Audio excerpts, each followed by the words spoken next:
इस मंच पे पधारे हुए इस चुनाव के प्रचार में आए हुए छत्तीसगढ़ के इंचार्ज और सीनियर लीडर कुमारी शैलजा जी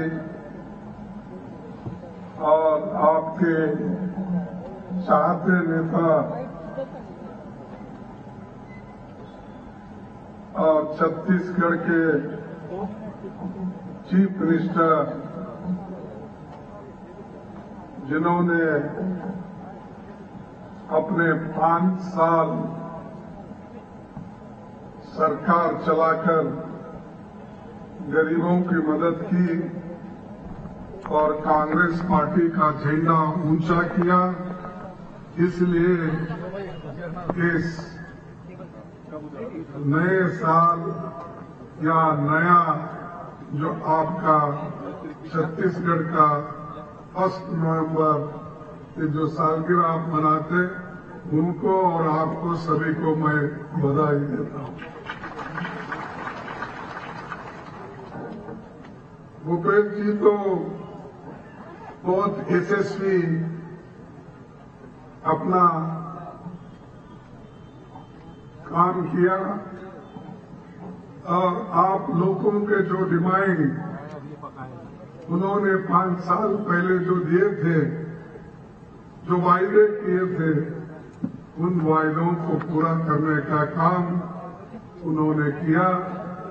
इसीलिए कांग्रेस पार्टी का भी नाम बहुत ऊंचा होगा और कांग्रेस पार्टी भी यहाँ पर अब मजबूत बनी है। इसीलिए मैं सभी यहाँ बैठे हुए भाइयों को, बहनों को, किसानों को, नौजवानों को, सभी को मैं धन्यवाद देता हूँ कि आपने कांग्रेस पार्टी को मजबूती के साथ और बघेल की आप मजबूती के साथ जो 5 साल सपोर्ट करते हुए आए, इसलिए और एक बार आपको मैं धन्यवाद देता हूँ। इस मीटिंग में आए हुए नासिर हुसैन जी, सप्तगिरी उल्का जी,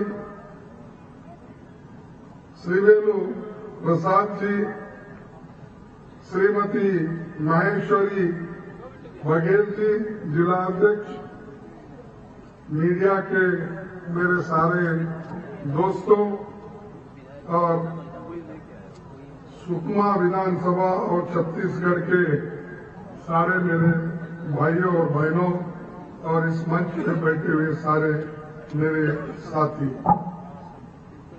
मैं इस चुनावी भाषण में सिर्फ आपको वोट मांगने के लिए ही नहीं आया।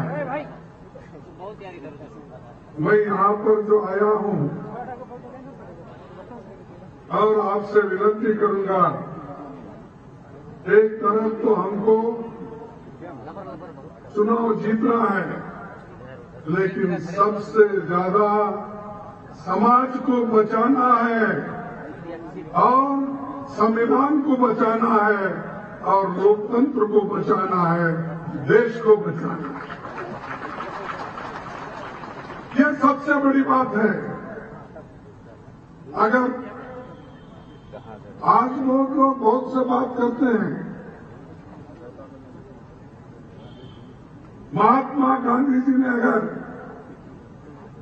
आजादी दिलाई नहीं होती, या वो नहीं लड़ते, नेहरू जी नहीं लड़ते, वल्लभ भाई पटेल नहीं लड़ते और बाबा साहब अम्बेडकर संविधान नहीं लिखते, तो हम लोगों को एक वही रहना पड़ता था हमारे जंगलों में। कोई स्कूल नहीं था, कोई हॉस्पिटल नहीं था, कोई दुकानदारी करने के लिए पैसे नहीं थे, बैंक्स नहीं थे।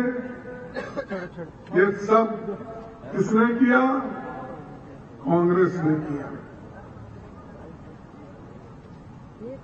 और बाकी के लोग तो ऐसा ही आते हवा में। मुझे बताओ,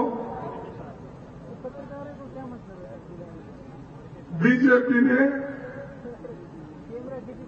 इस देश के लिए क्या किया? बार बार भाषण करते हैं और टीका करते हैं कांग्रेस ने क्या किया, 60 साल में क्या किया। कभी कभी मोदी साहब ये भी भूल जाते हैं कि उनकी हुकूमत कितने दिन थी, कांग्रेस की हुकूमत कितने दिन थी, या दूसरे पार्टियों का राज भी कितने दिन था, ये भूलते हैं। और हमको हमेशा बोलते हैं कि कांग्रेस ने 70 साल में क्या किया। 70 साल में तो हमने इस देश को बनाया, बड़े बड़े फैक्ट्रियां बन गए, पब्लिक सेक्टर्स बन गए, लाखों लोगों को काम मिला, बच्चों को पढ़ने के लिए स्कूल खोले गए। क्या जो स्कूल इस छत्तीसगढ़ में है, क्या वो सभी मोदी जी ने बनाया? आप बोलिए। नहीं, ये ऐसा बात करते हैं कि देश को आजादी 2014 में ही मिली, इससे पहले आजादी नहीं थी, इससे पहले स्कूल नहीं थे। ये सब हमेशा जो कहते हैं मोदी जी, शाह जी और उनके चेले अब उठे। मैं देखा आज जोर में फोटो आया है उनका, तुम्हारे प्रेडिसीजर का, यानी पहले वाले चीफ मिनिस्टर का। अब तक मैं पहले तो 5 साल में कहीं नहीं देखा था, अब थोड़ा पेपर में आ रहा है, उनकी फोटो भी छप रही है। तो आप लोगों ने देश के लिए कुछ नहीं किया। आप समझते हैं वोट मांगने का हक है। अरे हमने देश को कुछ किया है, इसलिए हम वोट मांग रहे हैं। इस देश के नागरिकों की भला की है, इसलिए हम वोट मांग रहे हैं। इस देश के लोग आजादी के लिए कांग्रेस पार्टी के लोग सूली पे चढ़े, इसलिए हम मांग रहे हैं। इस देश के लोग तिरंगे झंडे के नीचे गांधी जी के उसूलों के साथ, नेहरू जी के उसूलों के साथ हमने कदम पे कदम डालकर इस देश को आजादी दिलाई। और आप कांग्रेस को गालियां देने के सिवाय कुछ नहीं करते।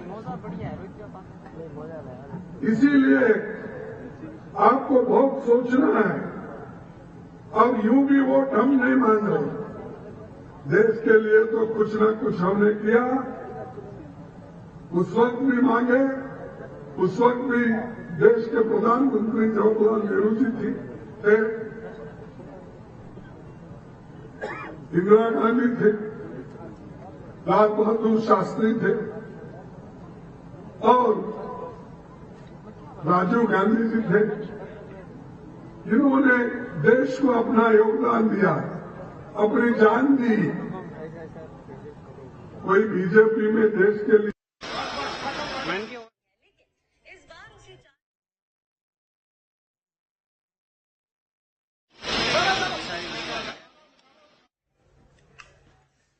कांग्रेस के राष्ट्रीय अध्यक्ष मल्लिकार्जुन खड़गे नजर आ रहे हैं और तमाम मुद्दों पर, बिंदुओं पर अपनी बातें रखते हुए दिखाई दे रहे हैं। सुकमा से ये तस्वीरें आपको दिखा रहे हैं, जहां पहले कांग्रेस नेता राहुल गांधी दौरे पर पहुंचे, फिर प्रियंका गांधी का दौरा, और अब कांग्रेस के राष्ट्रीय अध्यक्ष मल्लिकार्जुन खड़गे जो सुकमा में पहुंचे हैं। मुख्यमंत्री भूपेश बघेल ने उनका स्वागत किया, उन्हें रिसीव किया और उसके बाद अब ये कार्यक्रम स्थल से तस्वीरें आप देख रहे हैं। मल्लिकार्जुन खड़गे संबोधित करते हुए दिखाई दे रहे हैं।